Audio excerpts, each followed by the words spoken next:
The night I agreed to the blind date, I felt a quiet irritation simmering under my skin, the kind that comes from being nudged into something you never asked for.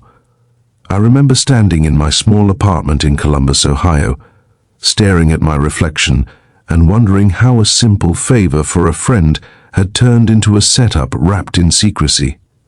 I had no idea that within a few hours, my understanding of love, courage, and my own shallow expectations would be shaken in ways I never thought possible. Before the story truly unfolds, take a moment here. If you believe in kindness, in second chances, and in the quiet power of human connection, please like this video, share it with someone who needs hope, comment your thoughts, and subscribe to the channel. Stories like this live because people like you choose compassion over indifference. My name is Aaron Mitchell, and at that time in my life, I thought I knew exactly what I wanted.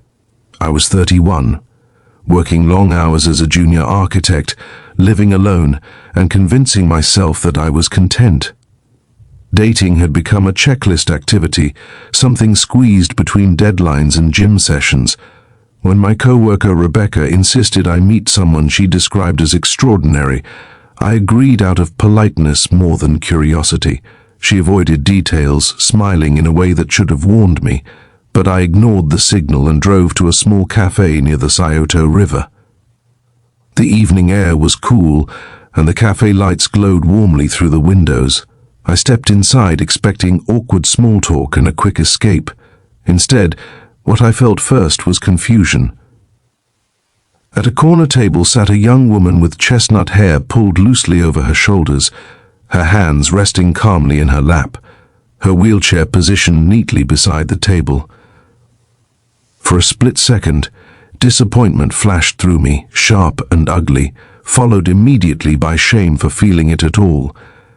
This was not what I had imagined, and my unprepared heart stumbled. Her name was Grace Holloway. She had been paralyzed from the waist down after a car accident 4 years earlier, though I did not learn that immediately.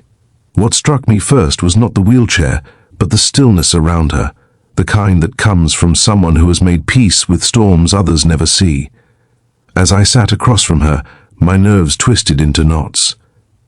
I felt tricked, cornered by my own expectations, and unsure how to behave without revealing my inner conflict. The beginning was stiff. I struggled to maintain eye contact, not because of her condition, but because of my own discomfort. Yet, as minutes passed, something unexpected happened. Grace spoke about her love for old bookstores, her obsession with thunderstorms, and the way music filled the spaces her body could no longer reach. She laughed easily, not loudly, but with a warmth that settled into the room. I found myself relaxing despite myself, drawn into the gravity of her presence. Still, the internal battle raged. I worried about what dating her would mean, about the stairs, the logistics, the responsibility. I hated myself for thinking that way, yet I could not silence the thoughts. When the date ended, I walked her to her accessible van, helping where she allowed, careful not to overstep. As she looked up at me, her expression calm but searching, the question hovered in the air without being spoken, and it landed heavy on my chest. Did I still want to date her, knowing now what I knew? I went home unsettled. Sleep refused to come as I replayed the evening, my initial disappointment clashing with the quiet admiration growing inside me. I realized how rarely I had been truly present with anyone. Grace had seen through my politeness, sensing my hesitation without calling it out, and somehow that honesty without confrontation unsettled me more than anything. Days passed, and I avoided Rebecca at work, unsure how to process my emotions. Then a message arrived from Grace, simple and unassuming, thanking me for the evening and wishing me well. There was no pressure, no guilt, just dignity. That was the moment something shifted. I understood then that the trick was not the blind date, but my own blindness. I asked her to meet again, this time choosing a quiet park along the river. As we spent more time together, layers peeled back. She shared her journey through rehabilitation, the anger, the grief, and the long road to acceptance. She spoke of friends who disappeared, of strangers who spoke to her companion instead of her, of days when strength felt borrowed rather than owned. Listening to her was not heavy, but grounding. Her resilience did not come wrapped in inspiration speeches. It lived in the small details, like how she navigated uneven sidewalks with patience and humor. My challenges surfaced too. I had to confront my fear of judgment and my own ego. Walking beside her, I noticed the looks from others, some curious, some pitying. Each glance forced me to choose between shrinking back or standing taller. Slowly, I chose the latter. Grace never asked me to defend her. She defended herself simply by existing unapologetically. As weeks turned into months, our bond deepened.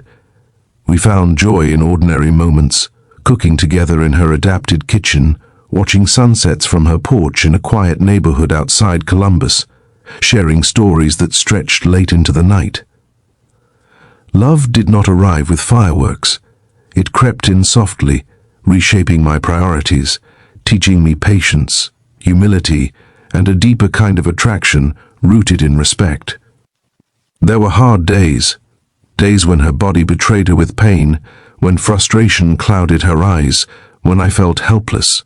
On those days I learned that love was not about fixing, but about staying, about listening without trying to solve, about offering presence instead of solutions. Grace, in turn, taught me to confront my own vulnerabilities, to admit when I was afraid or unsure. One evening, as autumn leaves scattered across the sidewalk, we sat together, watching the sky darken. The weight of the future pressed in, unspoken but present. The question from our first meeting echoed again, not as doubt, but as affirmation.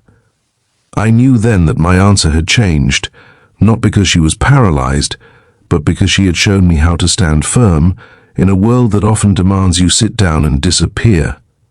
Just before this story reaches its end, I want to ask you something.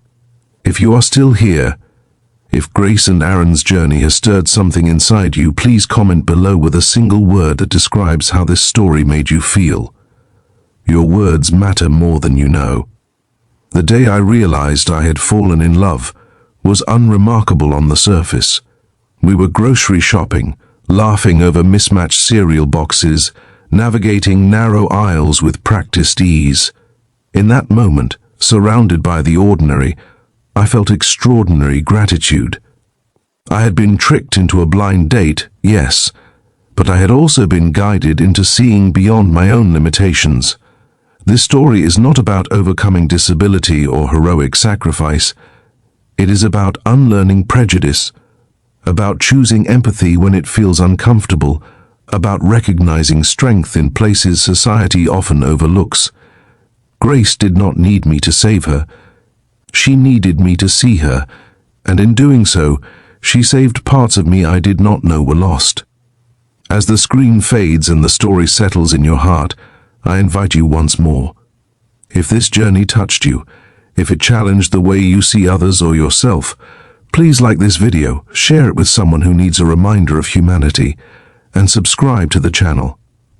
Your engagement keeps stories like this alive, and together, we can spread a little more understanding into a world that desperately needs it.